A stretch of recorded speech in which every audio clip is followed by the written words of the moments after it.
오늘도 말씀 나누기 전에 앞뒤적으로 보시면서 한번 서로 인사하시겠습니다. 이렇게 인사하면 좋겠습니다. 기도해 주셔서 감사합니다. 이렇게 합니다.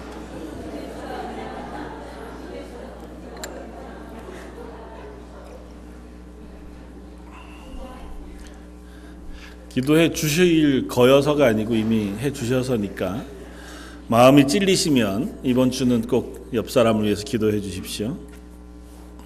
오늘은 민수기 26장에 있는 말씀을 가지고 그래도 엎드리고라고 하는 제목으로 함께 은혜를 나누려고 합니다. 하나님께서 우리에게 부탁하신 삶, 혹은 그리스도인으로 살아가는 삶, 그것이 어떤 것인지 다시 한번 우리가 생각해보고 또 결단해보고 하는 시간이었으면 좋겠다 생각이 듭니다.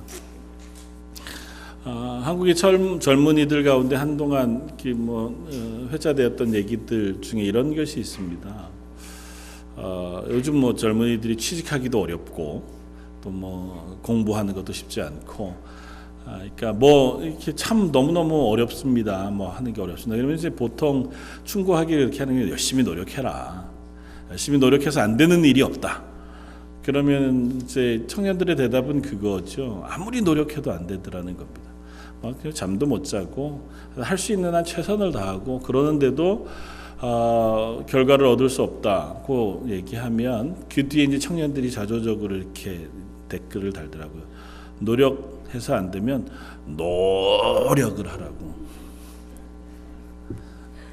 웃으시는 분들은 이렇게 본 적이 있으시죠? 노력 이렇게 써놓은 걸 본 적이 있으신 거죠. 그래도 안 될 경우가 많더라고요. 그리스도인의 삶이 혹 그런 것은 아닌가 하는 생각이 드실 때는 없나요?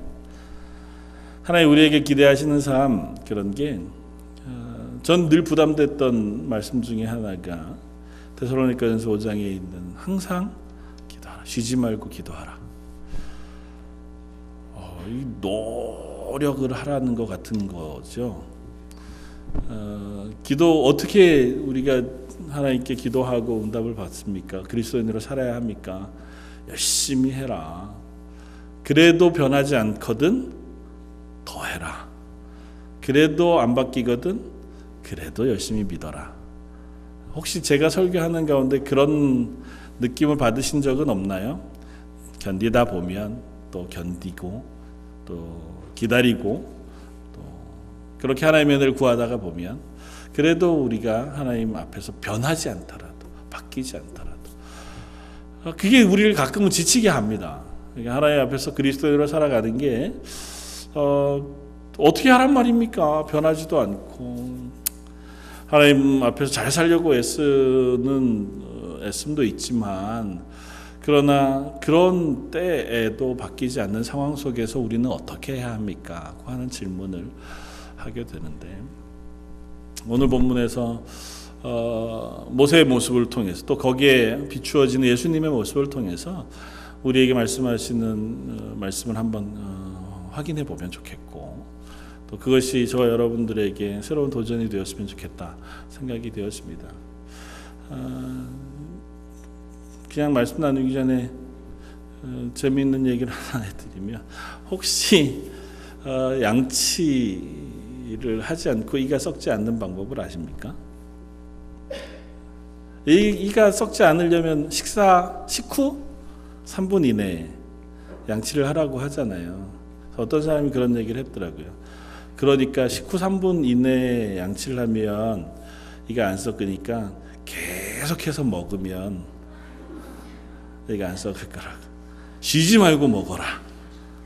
뭔가를 계속해서 먹고 있으면 그동안에 이가 안 썩지 않을까. 오늘 민수기 16장의 말씀은요, 이스라엘의 반역 이야기를 쓰고 있습니다.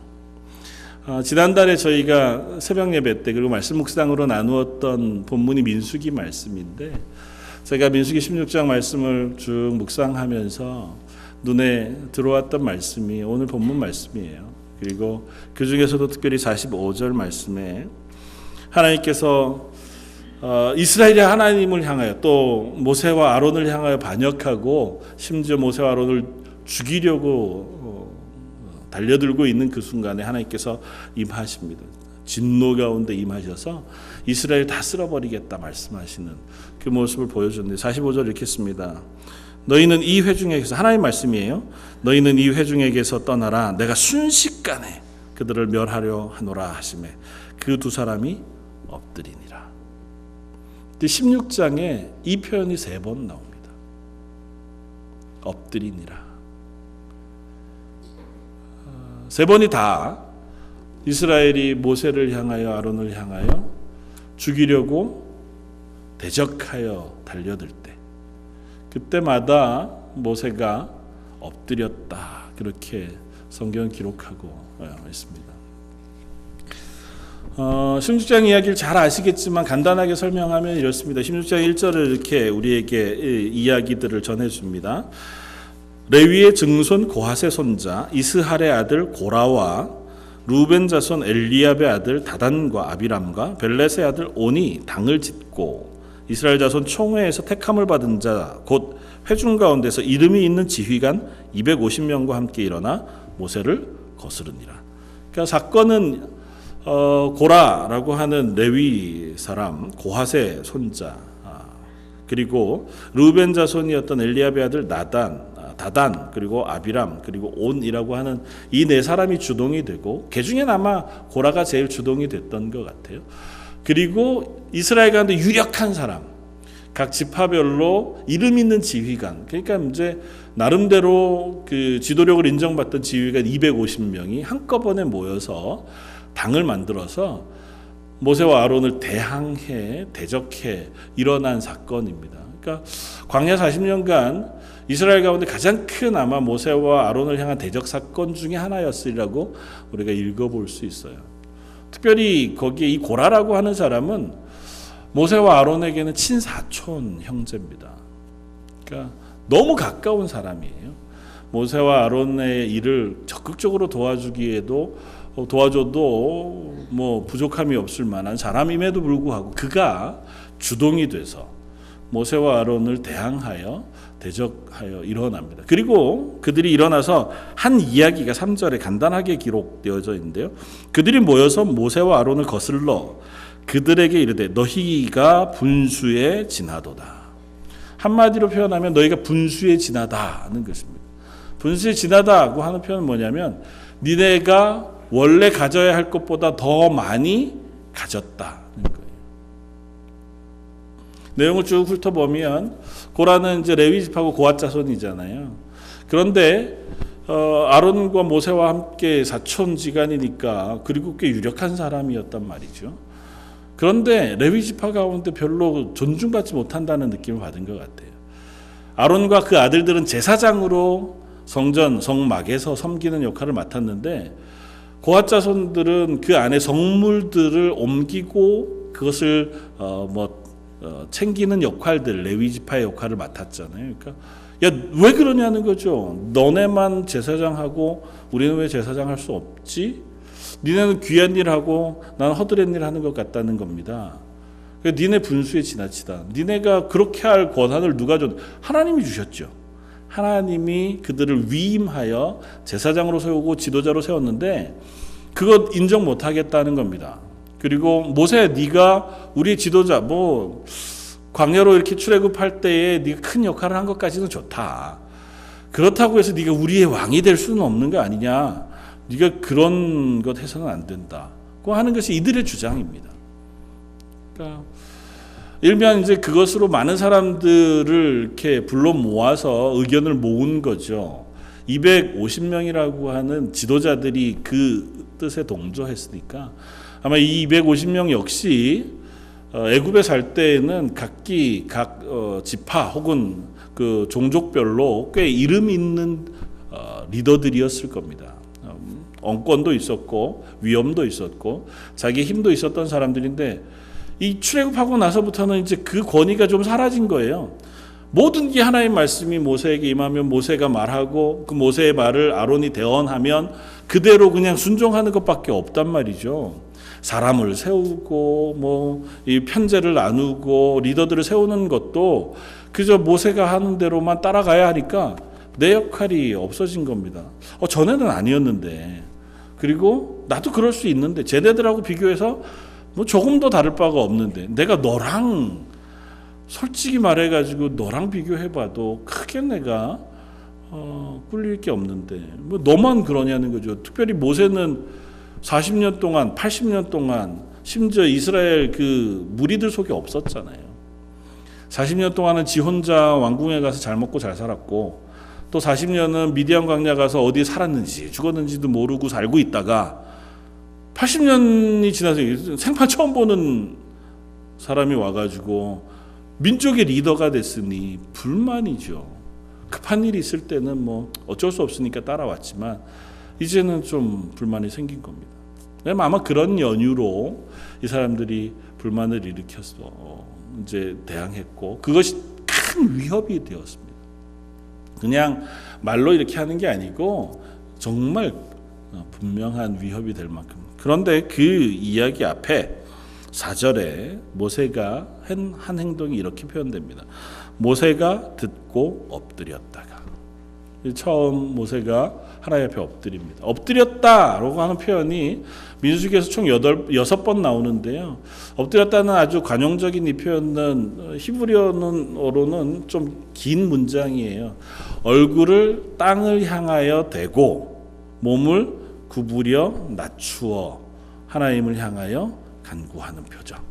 그러니까 정말 이 대적이 자기들을 향하여 위협하고 오는데 그 순간 모세가 다른 것 하지 않고 땅에다 몸을 굽히고 엎드려서 하나님께 기도했다는 겁니다.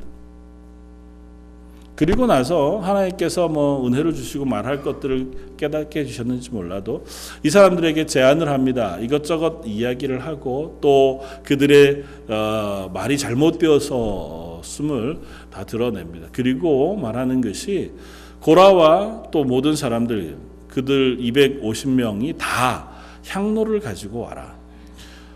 특별히 고라는 레위 지파였으니까 고라뿐 아니라 아론의 아들들도, 그리고 250명도 고라도, 그 사람들 반역했던 모든 사람들도 다 각자 향로를 가지고 와라. 제사장의 역할 중에 제일 중요한 역할 중에 하나가 분향하는 일이에요. 분향은 뭐냐 하면 그 제단에 하나님 앞에 제물을 바쳐드리는 제단에서 불을 가져다가 향로에 담고 거기에 향을 뿌려서 여호와의 제단, 성소 안에 있는 제단 위에 올려서 하나님께 향을 피워 올려드리는 것을 분향이라고 하는데, 아침 저녁으로 항상 분향합니다.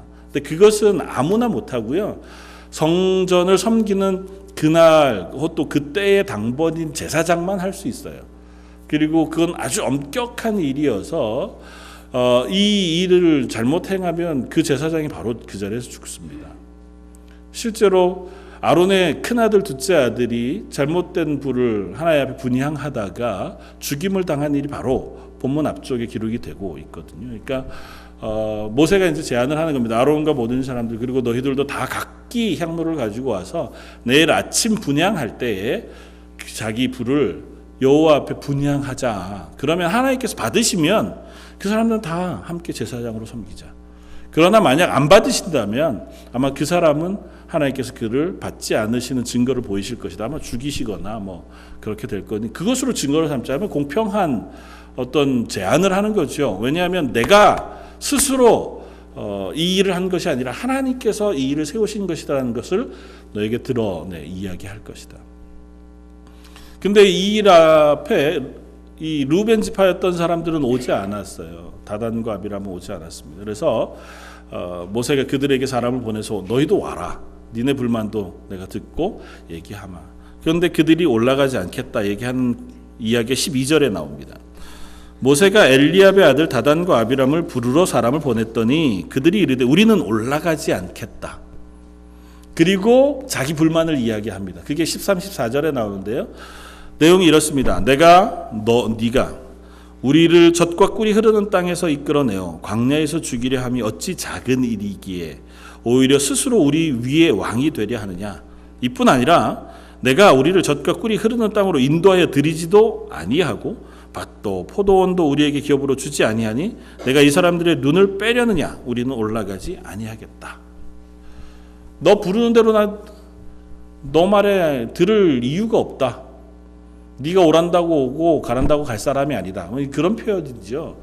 그리고 뭐라고 표현하냐면 우리를 젖과 꿀이 흐르던 땅에서 이 광야로 나오게 한 것이 네 잘못이다. 표현이 재미있지 않습니까? 젖과 꿀이 흐르는 땅은 언제 나온 표현일까요? 하나님께서 이스라엘을 애굽에서 건져내실 때에 그들에게 약속하신 것이 뭐였냐면 너희를 젖과 꿀이 흐르는 땅으로 인도하여 그곳에 정착하고 그곳을 너희에게 기업으로 줄 것이다가 하나님의 약속이었어요. 시내산에서 이스라엘과 언약하시면서 그들에게 약속하신 것입니다. 너희가 내 백성이 되고 내가 너희 하나님이 되어 너희가 이제부터 내 말에 순종하면 너희는 영원히 젖과 꿀이 흐르는 그 땅에서 영원히 살면서 내가 너희의 복이 되고 복을 부어주고 너희가 그 가운데 풍성하게 될 것이다. 하나님의 언약이었습니다. 그거 비아냥되는 겁니다. 이 사람들이. 모세하고 아론한테 와서 야 우리를 젖과 꿀이 흐르는 땅에서 끄집어내서 오게 한 데가 겨우 여기냐? 이게 니네가 잘했다고 얘기하냐? 그겁니다. 얘네들이 이 사람들이 이야기하는 젖과 꿀이 흐르는 땅은 어디를 지칭하는 걸까요? 애굽이에요. 우리를 젖과 꿀이 흐르는 땅에서 끄집어내어라고 표현하잖아요. 네가 우리를 데리고 가려는 땅이 거기였다며. 근데 우리가 생각하기엔 우리가 원래 있었던 데가 젖과 꿀이 흐르는 땅이야. 근데 와보니까 여기 광야밖에 안 되잖아. 왜 우리한테 이런 일을 했어? 그겁니다. 그것도 부족해서 우리 위에 왕이 되려고 하냐? 모세가 언제 이 사람들 왕 되려고 했습니까? 그러니까 너 우리 위에 있는 거 나 못마땅하다는 거죠. 그리고 뭐라고 표현하냐면 우리를 젖과 꿀이 흐르는 땅으로 인도하여 드리지도 않고 그곳에 포도원도 집도 우리에게 주지도 아니했으니 이게 어떻게 작은 일이냐. 모세가 줍니까? 하나님이 약속하신 거잖아요. 근데 이들이 왜 그걸 못 얻었습니까? 오늘 본문 바로 앞에 13, 14장은 그 이유를 우리들에게 보여줘요. 13, 14장에 무슨 이야기가 기록되냐면 하나님께서 시내산에서 이스라엘과 언약하신 후에 그들을 이제 이끌고 가나안 땅을 향해서 가십니다. 그 거리는 얼마 되지 않아요. 그러니까 빨리 가서 한 달이 되지 않는 1, 2주 만에 그 앞에 가데스 바네아라고 하는 광야에 정착하게 하고 하나님이 정탐꾼 12명을 내가 너희에게 줄 땅으로 보내어 그 땅을 정탐하여 두루 살피게 하라고 얘기해요. 그래서 12명의 정탐꾼이 40일 동안 그 가나안 땅을 쭉 아래서부터 끝까지 다 살펴보고 옵니다. 하나님 그렇게 하신 이유는 뭐냐면 내가 너희에게 그 땅을 줄 터인데 너희가 들어가서 그것을 얻기 위해서 지형과 그 땅의 사람들을 살펴보고 싸울 준비를 해라 였습니다. 근데 갔다 온 사람들이 그 중에 10명이 뭐라고 보고하냐면 우리는 그 땅 절대 못 얻습니다. 걔네들 싸움 진짜 잘하고 우리는 그 땅을 얻을 만한 조그만 힘도 없습니다. 그러니까 온 백성들이 뭐라 그랬다고요? 오메 우리를 여기까지 데리고 와서 다 죽게 만들었으니 하나님도 원망스럽고 우리를 여기 데리고 온 모세와 아론도 원망스럽고 그 중에 10명하고 다른 얘기하는 두 사람 여호수아와 갈렙은 쟤네들은 뭔지 모르겠고 그 돌을 들어서 그 사람들을 쳐 죽이려고 했다고요. 그래서 하나님께서 그들을 그 땅으로 들이시지 않고 광야에서 40년 동안 훈련받게 하시겠다고 말씀하신 게 13, 14장에 나와요. 그 다음에 바로 기록되어진 사건이 16장의 이야기예요. 15장은 제사장에 대한 이야기가 기록되어 있고 옷에 대한 기록이 있으니까 그 다음 바로 기록하고 있는 이야기가 16장의 이야기입니다. 자기들이 거부했습니다. 말씀을 불순종해서 우리는 못하겠습니다. 그래서 못 들어갔어요. 그랬는데 뭐라고 표현해요? 니네가 우리를 거기다가 안 들어 보내고 우리한테 그 땅을 안 줬다는 거예요. 이 사람들의 불만은 뭘까요? 하나님을 못 믿겠다는 겁니다. 모세와 아론의 지도력도 못 믿겠지만 하나님도 못 믿겠다. 하나님 약속하신 것도 못 믿겠고 우린 그냥 내 욕심, 우리가 원래 있었던 지위 그거 찾고 싶다는 거죠. 모세가 그들 앞에 이야기하고 그들에게 아침에 분향할 것을 가지고 모일 것을 말합니다. 모였습니다. 고라와 250명이 향로를 들고 모였습니다. 18절 그들이 제각기 향로를 가져다가 불을 담고 향을 그 위에 얹고 모세와 아론과 더불어 회막문에 서니라. 고라가 이게 그 다음날 아침이에요. 고라가 온 회중을 회막문에 모아두고 그 두 사람을 대적하려 하며. 근데 여기 표현에 고라가 온 회중을 모았다고 표현해요. 여기 온 회중이란 표현은 이스라엘 전체라고 하는 표현을 쓸 때 쓰는 단어거든요. 그러니까 아마 이스라엘 전체가 이 반역에 동참한 건 아니겠지만 꽤 많은 사람이 고라 편에 섰던 것 같아요. 고라가 그것 때문에 힘을 얻었겠죠. 그 사람들도 불만이 많았으니까 저 모세와 아론 말고 다른 지도자를 세워보자 뭐 이런 마음도 있었는지 모르죠. 그러니까 그 앞에 향로를 들고 모세와 아론 앞에 서가지고 대적하려고 할 때 무슨 일이 일어나냐 하면 여호와의 영광이 온 회중에 나타나시니라. 그리고 하나님께서 모세에게 뭐라고 말씀하시냐면 너희는 이 회중에서 떠나라. 내가 순식간에 그들을 멸하리라. 22절 그 두 사람이 엎드려 이르되 그 하나님의 진노가 임하려고 할 때 모세와 아론이 처음 한 것이 뭐였냐면 엎드렸습니다. 또 똑같이 땅바닥에 얼굴을 대고 엎드려 하나님께 기도합니다. 그리고 기도의 내용을 읽어보면 이렇습니다. 하나님이여 모든 육체의 생명의 하나님이여 한 사람이 범죄하였거늘 온 회중에게 진노하시나이까. 죄 지은 거 압니다. 저 사람들을 향하여 하나님 진노하실 만합니다. 그러나 온 회중을 다 멸하실 필요는 없지 않습니까? 하나님 긍휼히 여겨주십시오. 그 마음으로 중보하면서 기도하는 거예요. 하나님께서 그 기도를 들으십니다. 그리고 나서 그들에게 심판하시는데요. 땅이 갈라져서 고라와 다단과 아비람이라고 하는 사람, 그들을 추종했던 사람들, 그 가족을 다 삼켜버립니다. 그리고 향로를 가져왔던 250명의 그 향로에서 붙은 불이 나와서 250명을 다 태워버렸습니다. 남은 사람들, 그들과 가까이 있지 않은 사람들은 하나도 죽지 않고 그들이 다 그곳에서 도망가 버리고 맙니다. 모세가 이 사건이 일어나기 전에 이렇게 얘기해요. 모든 백성들에게 경고합니다. 야, 너희들은 더 이상은 이 고라와 다단과 아비람에게 가까이 있지 말아라. 그들과 가까이 있는 사람은 다 하나님께서 멸하실 것이다. 그들 편에 설 사람은 서라. 편을 정해라 이거죠. 하나님께서 그들을 심판하실 때 너희도 그냥 엄격결에 심판을 받지 말아라고 얘기해요. 참 감사한 것은 이 모든 식구들과 추종했던 사람들이 다 죽지만 고라의 아들들은 죽지 않습니다. 그러니까 무조건 죽인 게 아니에요. 고라의 아들들은 아버지가 반역한 것에 동의하지 않았거나 아니면 무서워서 도망갔거나 일 겁니다. 그 자리에서 떠나가요. 그러니까 지진이 나고 그들을 삼킬 때 그들은 살아납니다. 그리고 이 이야기를 하면서 모세가 무슨 표현을 하냐면 너희가 평범한 방법으로 죽으면 그것이 여호와께서 심판하신 것이 아닐 것이다. 그러나 하나님께서 새 일을 행하셔서 하나님께서 너희가 한 번도 보지 못한 아주 창조적인, 여기 새 일이라는 표현은 하나님께서 천지를 창조하실 때 창조하시다는 단어가 들어간 표현이거든요. 그러니까 전혀 새로운 방법으로 기적적으로 너희에게 심판하시면 그 일이 여호와께서 난 것인 줄 알아라. 그렇게 표현해요. 그리고 땅이 갈라져서 그 사람들을 죽이고 그 위로 땅이 다시 딱 덮여버립니다. 하나님이 하신 줄 알았습니다. 불이 향로에서 나와서 사람을 살랐으니 이런 일이 있을 수 없잖아요. 다 무서워서 도망갔습니다. 그리고 나서 오늘 본문이에요. 오늘 본문은 이렇게 시작합니다. 41절. 이튿날, 그 다음 날이에요. 심판이 있었고 사람들이 죽었습니다. 이틀간의 소동이 마무리된 거지요. 반역이 마무리됐습니다.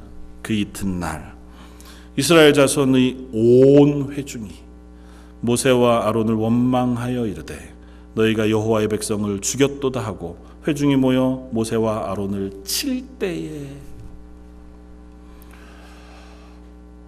답답하지 않으십니까? 이상하지 않나요? 어떻게 이럴 수 있죠? 어제 하나님의 심판이 임했어요.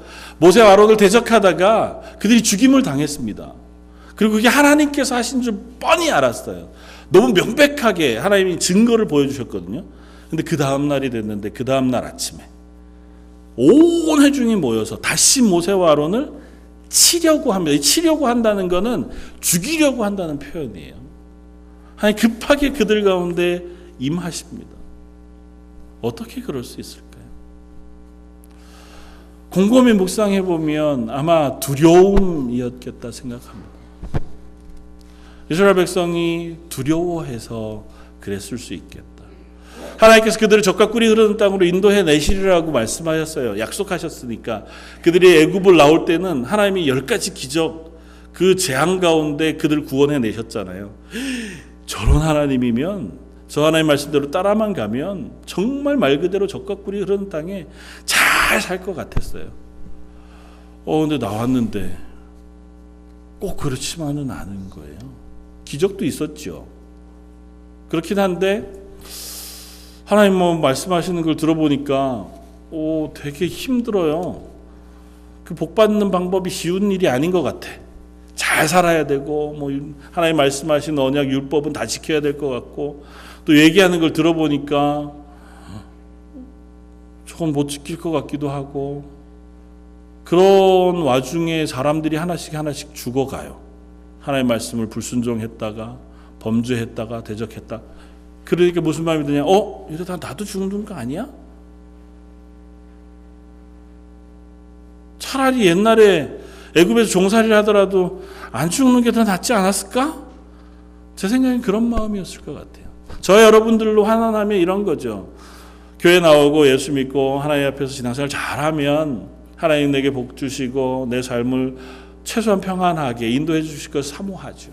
하나님께서 내 기도를 들어주시고 그렇게 해줄 걸 기도하고 신앙생활을 시작하고 예배에 출석하고 교회 생활을 하는데, 하다가 보니까 마음속에 자꾸 부담도 생기고 의문도 생기는 거죠.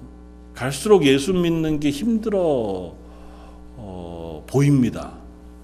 잘 살아야 되고, 예전에는 좀 그냥 넘어갈 수 있었던 것들도 괜히 마음에 찔림이 되고 더 정직해야 될 것 같고, 괜히 화내면 안 될 것 같고, 또 좀 지나면 내가 하나님 앞에 뭘 잘못했나? 그래서 하나님이 나한테 벌 주시나? 싶은 마음도 자꾸 들고, 예수 믿고 난 복 받고 싶은데, 교회 나오고 하나님이 나에게 주시는 복을 경험하고 싶은데 생기는 게 두려움이야. 오히려 벌 안 받고 싶은 마음이 더 크고, 차라리 교회 안 나가고 예수 안 믿는 게, 그럼 걱정이라도 없이 살 텐데, 내 마음대로 살 텐데, 괜히 내가 교회 나가서 하루하루 조마조마하게 마음 걱정하면서 사는 건 아닐까? 그런 마음이 혹시는 안 드십니까? 이들의 마음이 그거 비슷한 것 같아 보여요.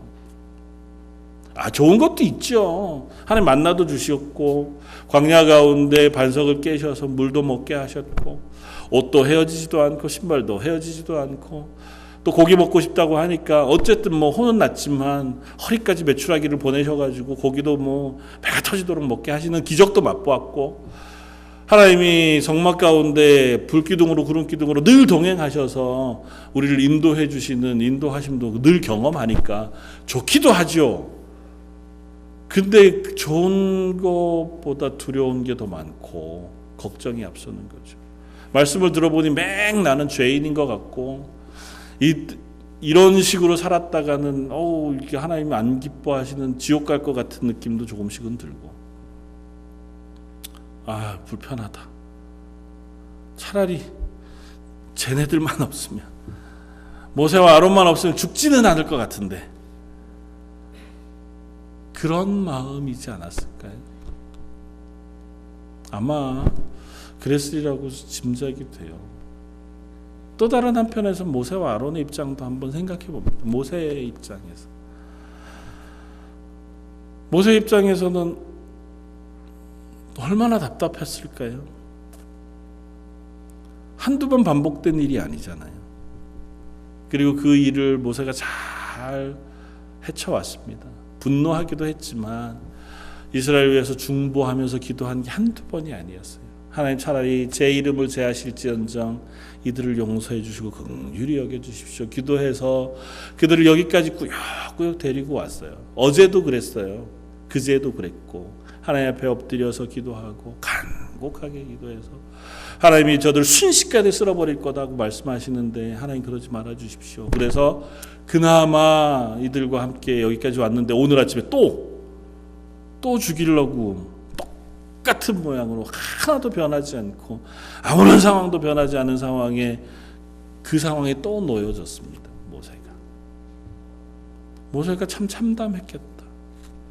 이제는 그만하고 싶습니다. 그런 마음이 막 굴뚝 같았겠다 싶습니다. 근데 그것에 대한 모세의 반응 우리가 오늘 읽습니다. 하나님께서 모세를 죽이려고 하는 그 가운데 영광으로 임하세요. 그 영광은 두려움이에요. 구름의 빽빽한 것 가운데 이스라엘 사람들이 두려워할 만한 어미하신 하나님의 영광이 임하신 거예요. 그리고 모세에게 말씀하십니다. 뭐라 말씀하세요? 45절에 너희는 이 회중에서 떠나라. 또 똑같이 말씀합니다. 내가 순식간에 그들을 멸하려 하노라. 순식간에라고 표현된 표현이요, 눈 깜빡할 만큼의 시간, 욥기에서 나오는 침 삼킬 만한 시간, 똑같은 표현입니다. 너 이제 여기서 피해라. 내가 저들을 전부 다 멸할 것이다. 이번에는 모세가 엎드려 기도할 시간이 없었습니다. 오늘 본문에 보면 멸하려 하노라 하시면 그 두 사람이 똑같이 뭐라고 반응하냐면 또 엎드립니다. 어떻게 보면 자동 반사 같아요. 네가 안 할 만한데, 마음도 속상하고 지겨울 만한데 또 하나님 앞에 엎드려서 또 하나님 앞에 기도해. 근데 이번에는 기도할 만큼의 시간도 없어. 하나님 긍휼히 여겨주십시오. 제 목숨을 데려가십시오. 이 말할 시간이 없어요. 하나님의 심판이 얼마나 급하게 임했는지요. 순식간에 이스라엘 가운데 연병이 일어나서 사람들이 죽어갑니다. 모세가 엎드렸다가 아론에게 이야기합니다. 46절에 이에 모세가 아론에게 이르되 너는 향로를 가져다가 제단의 불을 그것에 담고 그 위에 향을 피워가지고 급히 회중에게로 가서 그들을 위하여 속죄하라. 여호와께서 진노하셨으므로 연병이 시작되었습니다. 빨리 했습니다. 모세가 급하게 명령했고 아론이 급하게 했어요. 제단 가까운 데 있었으니까 제단에서 향로에 불을 담아서 이스라엘 사람들이 바로 옆에 있잖아요. 거기까지 가는데 얼마나 걸렸겠어요. 20분 30분이 걸린 것도 아닐 테고 아마 1, 2분 정말 급하게 갔을 것 아닙니까? 얼마가 죽었냐 하면 49절에 고라일로 죽은 자 외에 연병에 죽은 자만 14,700명. 아론이 모세의 명령을 따라 향로를 가지고 회중에게로 달려간즉 백성 중에 연병이 시작되었는지라. 이에 백성을 위하여 속죄하고 죽은 자와 산 자 사이에 섰을 때에 연병이 그쳤더라. 사랑하는 성도 여러분, 이것이 저와 여러분들에게 맡기신 하나님의 역할인 줄 압니다. 참 어렵습니다. 모세와 아론이 이 일을 감당할 만한 사람들도 되지 못했고 그럴 만한 실력이 있는 사람들도 되지는 못했습니다. 그러나 그들은 어쩌면 그냥 습관처럼 하나님의 진노가 임하는 그때에 하나님께 엎드렸고 하나님의 은혜를 구하며 중보하며 기도했습니다. 하나님께서 그들을 용서해 주시겠다고 말씀하시지 않았음에도 불구하고 아직 하나님께서 어떤 말씀도 안 하세요. 모세가 엎드리고 나서 바로 아론에게 얘기합니다. 아론은 그 말을 듣고 바로 향로에다가 불을 담아서 연병이 지금 창궐하고 있는 그 리로 달려갑니다. 급히 달려가서 사람들이 죽고 있는 그 앞에 서요. 하나님이 허락하시지 않으면 아론도 죽고 모세도 죽을 겁니다. 그런데 그들은 그 역할을 합니다. 그리고 하나님이 그 기도를 들으세요. 그들이 그들을 위하여 속죄하고 향로를 들고 그 가운데 섰을 때, 죽은 자와 산 자 사이에 섰을 때 하나님께서 연병을 그쳐 주십니다. 저는 이 말씀을 읽으면서 이 아론과 모세, 그리고 특별히 모세의 마음을 생각해 봅니다. 특별히 16장에 반복해서 표현하고 있는 그들이 엎드렸다 하고 하는 표현. 민수기에 총 6번의 기록이 5번의 기록이 나옵니다. 여기서 3번 나오고요. 14장에 한 번, 20장에 한 번 나와요. 똑같은 표현이 나오는데 똑같은 상황에서 나옵니다. 14장은 아는 것처럼 이스라엘이 가나안을 정탐하고 왔다가 하나님을 원망하면서 모세와 아론을 죽이려고 했을 때 하나님께서 그들을 심판하시겠다고 말씀하세요. 모세가 그때 모세가 엎드리니라고 표현해요. 20장에는 이 이후에 이스라엘이 또 하나님 앞에 반역합니다. 그때 모세가 엎드리니라고 표현해요. 이 5번뿐이었겠습니까? 모세는 계속해서 일이 있을 때마다 하나님 앞에 엎드립니다. 그가 엎드려 하나님 앞에 간구한다고 해서 상황이 바뀌지 않았습니다. 그렇게 간구해서 그들을 위하여 중보했고 그들이 그것으로 인하여 살아났음에도 불구하고 그들의 태도가 변하지 않았습니다. 40년 동안 이스라엘은 별로 변한 게 없어요. 똑같은 상황에 다다랐을 때 똑같이 불만을 내뱉었고 똑같이 모세와 아론을 향해 죽일 듯이 대들었던 사람들이 이스라엘이었습니다. 그런데도 불구하고 모세와 아론은 특별히 모세는 그때마다 하나님께 엎드립니다. 사랑하는 성도 여러분, 저와 여러분들이 기도할 이유가 이것인 줄 믿습니다. 쉬지 말고 기도하라고 하는 게 뭘까요? 열심히 해도 안 되면 노력해라. 기도해도 안 되면 기도하고 될 때까지 또 하고 또 하면 결국은 하나님 들어주실 거다. 아니요, 그거 아닙니다. 하나님 우리가 기도하지 않아도 우리의 필요를 아시는 분이라고 성경 분명히 얘기해요. 그러니까 네가 기도하는 시간과 양에 비례해서 내가 너 기도에 응답해 줄게. 물론 하나님 우리의 기도하는 간절한 마음을 아시죠. 왜 그렇게 기도하는지를 아시니까 하나님 우리의 마음을 아셔서 응답하세요. 그런데 쉬지 말고 기도하라는 건 제 생각엔 이 모세의 기도를 의미하는 것이라고 생각이 됩니다.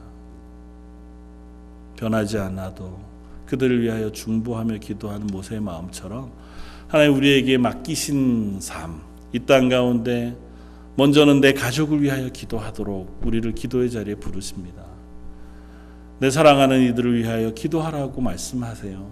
그들이 변하지 않아도, 그들에게 어떤 변화가 보이지 않아도 그래도 포기하지 말고 그들을 위하여 기도할 역할을 우리에게 맡기신 줄 믿습니다. 우리 자녀들을 위하여, 부모님을 위하여, 혹은 내 형제들을 위하여, 그리고 성도들로 함께 묶어주신 우리 성도들을 위하여 기도하라고 하신 줄 알아요. 아무리 기도해도 용서가 안 되는 사람이 있거든 또 기도하라는 겁니다. 그래도 안 변해도 또 기도하라는 거죠. 그게 쉬지 말고 기도하라는 것인 줄 알아요.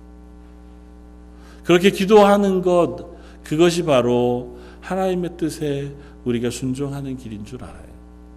그리고 이 말씀을 생각하면서 저는 예수님의 겟세마네 기도를 생각해 봅니다. 예수님이 십자가를 지시기 위하여 마지막 가시는 길에 하셨던 일이 겟세마네 동산으로 가셔서 제자들과 함께 기도하셨던 일입니다. 마태복음 26장에 가 보면 제자들과 함께 겟세마네 동산으로 가신 후에 특별히 3명의 제자를 데리고 조금 더 한적한 곳으로 가세요. 그리고 베드로와 요한과 야고보를 그곳에 두고 돌 던져서 떨어질 만한 정도 거리, 한 5, 6m, 4, 5m 정도쯤 그곳에 너희 기도하라고 내버려 두고 예수님이 가십니다. 가셔서 하나님께 기도하세요. 거기 뭐라고 표현하냐면 마태복음 26장 39절에 조금 나아가사 얼굴을 땅에 대시고 엎드려 기도하여 이르시되, 똑같은 자세입니다. 땅을 향하여 얼굴을 대시고 엎드려 하나님께 기도합니다. 내 아버지, 만일 할만하시거든 이 잔을 내게서 지나가게 하옵소서. 그러나 나의 원대로 마옵시고 아버지의 원대로 하옵소서. 그 몸에서 나는 땀방울이 핏방울이 될 때까지 간절히 기도하셨다고 표현해요. 그리고 제자들에게 와봅니다. 자고 있는 제자들을 깨우세요. 너희가 한시도 나와 함께 같이 있을 수 없더냐. 그리고 또 가셔서 똑같은 말로 또 기도하세요. 그리고 다시 제자들에게 오십니다. 제자들이 피곤해서 자는 것을 보시고 그대로 내버려 두시고 세 번째 동일한 말로 기도하시고 성경은 똑같이 그렇게 표현합니다. 예수님 왜 세 번 기도하셨을까요? 예수님이시잖아요. 예수님 십자가 지시러 오셨잖아요. 이 길을 가시는 것을 당신이 결정하고 가시는 길이잖아요. 이미 최후의 만찬을 제자들과 나누시면서 내가 어떻게 십자가를 질 것인지 제자들에게 말씀하셨고 이 이후에 내가 어떻게 팔릴 것인지 고난을 받고 십자가에 매달려 고통을 당하고 죽으실지 죽고 나서 3일 만에 부활하실지를 다 아셨습니다. 그리고 내가 허락하지 않으면 이 일이 일어나지 않을 거라고 말씀하셨어요. 그러니까 당신이 허락하시고 순종하시고 자발적으로 가시는 길이에요. 근데 왜 세 번이나 몸에서 땀방울이 핏방울이 될 만큼 간절하게 기도하셨을까요? 하나님 제발 이것만 피하게 해주십시오. 해도 안 되니까 또 기도하고 또 기도하셨을까요? 그건 아닐 것 같아요. 왜? 한 번이 아니라 세 번이나. 특별히 제자들을 데리고 가서 그들을 깨우시면서까지 야, 나 정말 힘들다. 너 나를 위해서 좀 기도해줘라. 물론 표현도 그런 표현이 없지 않지만 제자들에게 기도를 가르치고 계신 것은 아닐까요? 그리고 이 기도를 통해서 예수님이 하나님의 뜻에 순종해가는 모습을 제자들에게 보이고 싶으신 것은 아닐까요? 당신도 하나님께 기도하고 이 길을 기꺼이 가지만 그 하나님의 뜻에 기꺼이 순종하는 예수님 속의 인성과 신성이 계속해서 부닥치고 계셨던 것은 아닐까요? 그래서 그 하나님의 뜻에 자기의 뜻을 완전히 순종하기 위해서 그토록 세 번이나 간절하게 기도하시면서 시간을 보내야 하셨던 것은 아닐까요? 기도는 그런 것인 것 같아요. 내 뜻을 관철시키기 위해서 하나님을 향하여 내가 지속적으로 무엇인가를 요구하는 게 기도가 아니고 하나님의 뜻에 내 뜻이 순종이 안 되니까 복종이 안 되니까 어그리가 안 되니까 그걸 복종시키고 순종시키기 위해서 하는 게 기도예요. 그래서 쉬지 말고 기도하라는 겁니다. 하나님 기머거리가 아니세요. 심지어 하나님 우리의 필요를 네가 말 안 해도 안다고 말씀하세요. 내가 너 머리털을 다 센 바 되었고 너 어머니의 태중에 있을 때도 안다고 말씀하세요. 그 하나님이 내가 얼마나 여러 번 했느냐를 세셔가지고 넌 좀 부족해. 아니요, 그것 때문이 아니에요. 쉬지 말고 기도하는 건 내가 하나님의 뜻에 순종하는 게 너무너무 어려워서 그래서 하는 수 없이 기도하는 거예요. 이 땅 사는 동안 기도할 수밖에 없는 이유는 하나님의 뜻이 도저히 내 속에서 살아내지지 않으니까. 난 그게 이해도 잘 안 되고 그렇게 사는 것도 못 살겠고 그래서 기도하는 겁니다. 그래서 기도해 하나님의 뜻에 나를 맞추어 가는 그와 같은 자리에 서는 겁니다. 예수님 말씀하시잖아요. 너희는 먼저 그의 나라와 그의 의를 구하라고요. 그리하면 이 모든 것을 내가 너희에게 더하시리라. 내가 필요한 건 하나님이 주신다니까요. 이스라엘 백성이 지금 여기 와서 모세와 아론을 향해 하나님을 향하여 불만을 제기하는 그 불만 하나님께서 이미 그들에게 약속하셨어요. 가나안 땅을 향해서 그들이 애굽을 출발하는 그 순간부터 하나님이 그들을 가나안 땅에 심으실 것은 변한 적이 없습니다. 그 땅은 이미 그들에게 주실 땅이었어요. 다만 그들이 그 땅에 지금 당장 못 들어간 이유는 그 하나님의 말씀에 순종하고 그 뜻에 순종하여 살아갈 준비가 안 돼 있기 때문에 그것에 순종하는 훈련을 40년 동안 시키고 계신 거잖아요. 그게 됐다면 벌써 들어갔잖아요.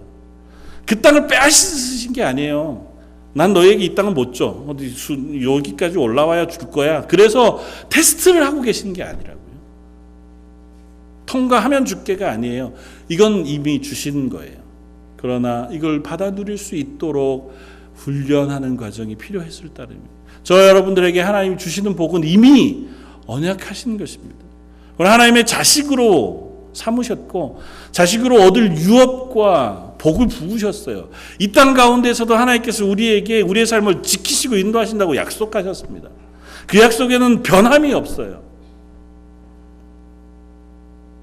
모세와 아론을 하나님께서 높이셨습니다. 하나님께서 그들의 말이 땅에 떨어지지 않게 하셨어요. 그들이 하나님께 기도할 때 모세의 기도를 하나님께서 다 들어주셨습니다. 모세 아론이 그 죽음 가운데로 뛰어들었을 때에 하나님께서 그 심판을 그쳐주셨다고요. 저와 여러분들이 하나님 뜻에 순종하려고 할 때 하나님은 이미 우리에게 약속하신 것들을 부으실 겁니다. 물론 그리 않더라도 우리 하나님 자녀 삼으신 것은 변함이 없으시겠죠. 그러나 우리가 그걸 누릴 수 있는 방법은, 그것을 깨달을 수 있는 방법은 우리가 하나님의 뜻에 나를 순종시켜 나가는 그 자리에 설 때에 우리가 더 풍성하게 하나님의 은혜를 경험하게 되어지는 줄 믿습니다. 그게 저와 여러분들에게 맡기신 역할이에요. 모세와 아론이 했던 역할이 저와 여러분들의 역할인 줄 압니다. 이 세상 가운데 죽음과 생명 사이에 서서 죽음 가운데 있는 이들을 위하여 중보하며 기도하는 역할을 저와 여러분들에게 맡기신 줄 믿습니다. 연약한 이들을 위하여 기도하는 일을 맡기셨고, 우리 자녀들을 위하여 기도하는 일을 맡기셨고, 우리의 주변에 있는 이들을 위하여 기도하는 일을 맡기셨고, 나도 알지 못하는 이 세상 가운데 복음이 없는 땅들을 위하여 기도하는 일들을 저에게 맡기신 줄 믿습니다. 때로는 습관처럼 모세가 아론이 그렇게 엎드리는 것이 마치 그랬던 것처럼 때가 되고 시간이 되면 습관처럼 그렇게 하더라도 저희가 이 땅 가운데 하나님 맡기신 역할들을 감당하다가 그 감당하는 것으로 인하여 하나님이 기뻐하시는 복과 은혜들을 누리고 그 하나님의 충만하신 경험들을 해갈 수 있는 저 여러분들이 되시기를 주님의 이름으로 축원을 드립니다. 같이 한번 기도하겠습니다. 그래도 또 엎드려 하나님의 은혜를 구하는 모세의 모습을 봅니다.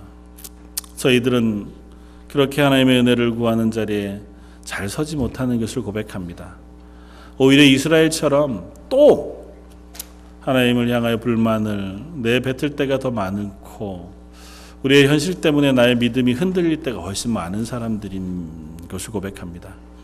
그러나 그런 저희들을 바꾸셔서 하나님의 사람으로 변화시켜 주시고 하나님 앞에 엎드려 기도하며 내 사랑하는 가족과 내 주변에 있는 이들을 위하여 중보하는 사람으로 저를 세우시는 줄 믿습니다. 하나님, 저희 런던 제일장로교회 성도들이 입을 열어 하나님께 기도할 때에 그 기도를 들으셔서 그들의 기도 가운데 올려지는 많은 성도들과 자녀들, 가정과 문제들, 이 세상의 숱한 영혼들을 하나님께서 긍휼히 여겨주시고 그 가운데 하나님의 은혜에 충만한 것들을 부어주시며 기도하는 그들을 높이셔서 이 땅 가운데 하나님의 영광이 되게 하여 주옵소서. 오늘 말씀 예수님 이름으로 기도드립니다. 아멘.